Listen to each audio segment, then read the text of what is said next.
Military veteran suffering PTSD says she was thrown out of an Aurora wig and beauty supply shop because of her service dog. And now the case is headed to federal court, and Denver 7's Lance Hernandez spoke to that woman today. She says the store owner embarrassed her in front of other customers and told her to get out of the store. Edgar, lock and load.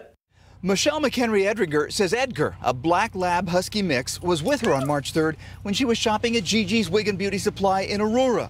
She says a woman asked if Edgar was a service dog, and if so, where was his vest? And all of a sudden, a man starts screaming at me about my dog, and he didn't like dogs, and he didn't want dogs in his store. She says she tried to tell him she was allowed to have the dog. And I tried to explain to him and tell him where he could find the information. He said he didn't care about the law. You don't need a vest. You don't need anything at all that denotes your dog as a service animal.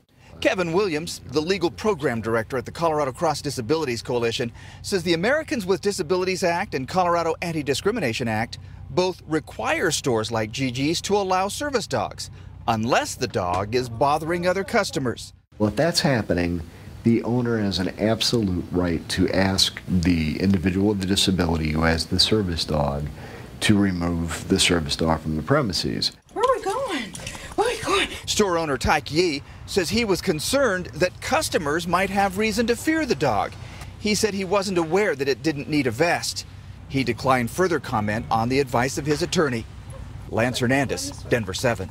Now, some but not all service animals wear special collars and harnesses, and same goes for licenses or certifications. And here in Colorado, you are not allowed to insist on seeing certification before allowing a service animal to accompany its person.